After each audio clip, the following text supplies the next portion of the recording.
उत्तर प्रदेश की राजनीति में एक पोस्टर बड़ी हलचल मचा गया है। डिप्टी सीएम केशव प्रसाद मौर्य को एक बड़े सार्वजनिक कार्यक्रम में मुख्यमंत्री लिख दिया गया। ये गलती थी या फिर कोई संकेत? देखिए, सोशल मीडिया पर सवाल उठ रहे हैं, राजनीतिक गलियारों में चर्चाएं तेज हो गई है और इस घटनाक्रम ने योगी सरकार के अंदर की खींचातान को एक बार फिर सुर्खियों में ला दिया है। आज के विश्लेषण में समझेंगे कि क्या ये वाकई गलती थी या यूपी की सत्ता राजनीति का कोई नया मैसेज।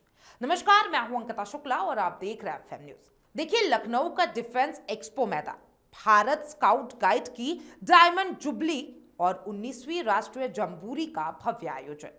भव्य अतिथि यूपी के डिप्टी सीएम केशव प्रसाद मौर्य। लेकिन कार्यक्रम खत्म होने के बाद जो तस्वीरें वायरल हुई, उसने पूरे राजनीतिक माहौल को हिला दिया। मंच पर लगी बड़ी एलईडी स्क्रीन पर लिखा था केशव प्रसाद मौर्य मुख्यमंत्री उत्तर प्रदेश। जी हां, मुख्यमंत्री ना कि उप मुख्यमंत्री, और यही शब्द पूरे विवाद की वजह बन गई। जब केशव प्रसाद मौर्य ने एक्स पर कार्यक्रम की तस्वीरें पोस्ट की तो कुछ ही घंटों में ये तस्वीरें पूरे सोशल मीडिया पर आग की तरह फैल गई। अभिषेक उपाध्याय नाम के यूजर ने लिखा, क्या केशव प्रसाद मौर्य मुख्यमंत्री घोषित कर दिए गए हैं, या ये गलती है या फिर कोई गोपनीय जानकारी लीक हो गई है।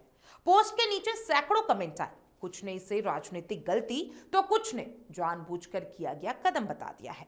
अब जब विवाद बढ़ गया तो आयोजकों ने इससे पल्ला झाड़ लिया। Bharat scout and guide Uttar Pradesh के अध्यक्ष और पूर्व मंत्री महेंद्र सिंह भी मंच पर मौजूद थे, लेकिन आयोजकों का साफ कहना है, बैकड्रॉप हमने तैयार नहीं किया, ये सरकार के स्तर पर फाइनल हुआ था।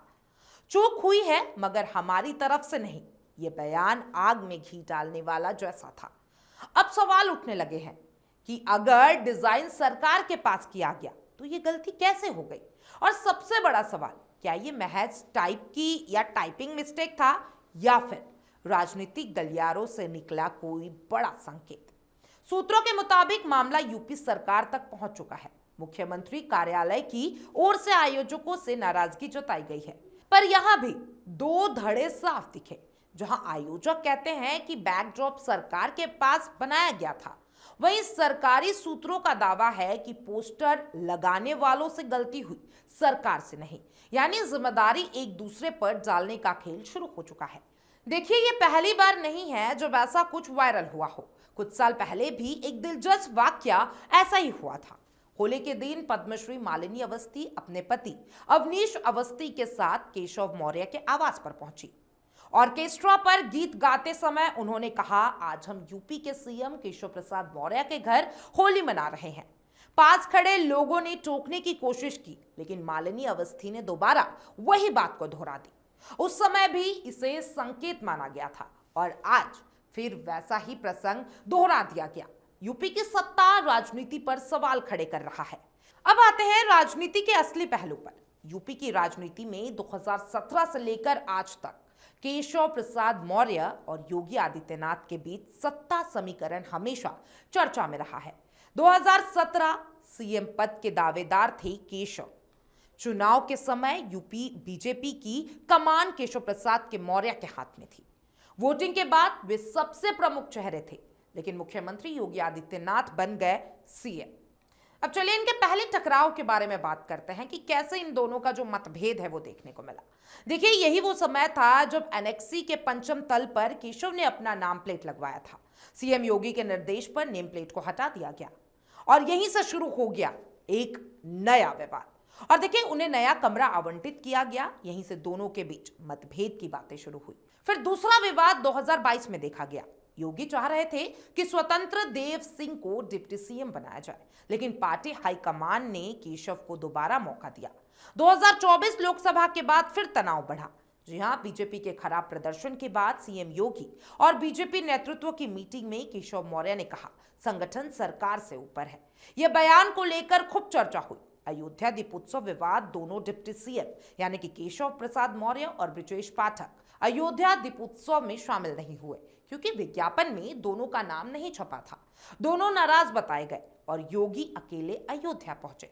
राजनीतिक विशेषज्ञों का कहना है कि यूपी की राजनीति में हर घटना का एक संकेत होता है। केशव प्रसाद मौर्य को मुख्यमंत्री लिखना सिर्फ टाइपिंग मिस्टेक नहीं हो सकती है, इसके पीछे 3 संभावनाएं बाहर आ रही है। पहला, राजनीतिक संदेश देने की कोशिश। क्या पार्टी के भीतर का कोई धड़ा यह संदेश देना चाहता है कि केशव एक बड़े चेहरे हैं और कार्यकर्ता पर उनकी पकड़ मजबूत है? दूसरा, किसी के अंदरूनी नाराजगी का परिणाम हो सकता है। पोस्टर सरकार ने पास किया, ये बड़ा दावा है, तो क्या किसी ने जानबूझकर ये चूक की है? 2027 की भी तैयारी माना जा सकता है क्या अहम कारण? क्या ये 2027 विधानसभा चुनाव से पहले केशव बनाम योगी की नई लड़ाई का इशारा है? राजनीति में यह हमेशा माना गया है कि केशव मौर्य जमीनी नेता है। बीजेपी के कार्यकर्ताओं की पहली पसंद अक्सर वही होते हैं। कई विधायकों और पदाधिकारी अपने मुद्दे सीएम योगी के बजाय केशव मौर्य को बताते हैं। ये बात पार्टी के अंदर भी कभी कभी हलचल पैदा करते रहती है। कार्यक्रम के बाद जब विवाद बढ़ा तो बेहद तेजी से एलईडी बैकड्रॉप बदल दिया गया। मुख्यमंत्री हटाकर उप मुख्यमंत्री लिख दिया गया, लेकिन तब तक वीडियो फोटो सब वायरल हो चुके थे, यानी नुकसान हो चुका था। अब देखिए, अब ये बड़ा सवाल है, क्या ये सब सहयोग है या यूपी की राजनीति में कोई बड़ा भूचाल आने वाला है? अब सबसे इंपॉर्टेंट, पोस्टर सरकार ने पास किया, यह दावा चौंकाने वाला है। सोशल मीडिया पर लोगों की तीखी प्रतिक्रिया देखने को मिली। दोनों नेताओं के बीच पुरानी जो राजनीति है, जो राजनीति टकराव है, वो देखने को मिला। अयोध्या दीपोत्सव विवाद अभी भी ताजा है। मालिनी अवस्थी वाला जो मामला है वो फिर से याद आ गया। अब देखिए, तो ये मामला सिर्फ टाइपिंग का नहीं लगता है, ये यूपी की राजनीति में अंदर खाने चल रही खींचातानी का संकेत हो सकता है। उत्तर प्रदेश जैसे बड़े राज्य में सत्ता और संगठन के बीच की खींचातानी कोई नई बात नहीं है, लेकिन डिप्टी सीएम को सीएम लिख देना इतनी बड़ी चूक प्रशासनिक गलती से ज्यादा राजनीतिक संदेश की तरफ दिखाई दे रही है, और यही वजह है कि इसे लेकर चर्चाएं जोरों पर है। क्या ये एक गलती थी या फिर कोई संकेत? इसका जवाब आने वाले महीनों की राजनीति से ही पता चलेगा।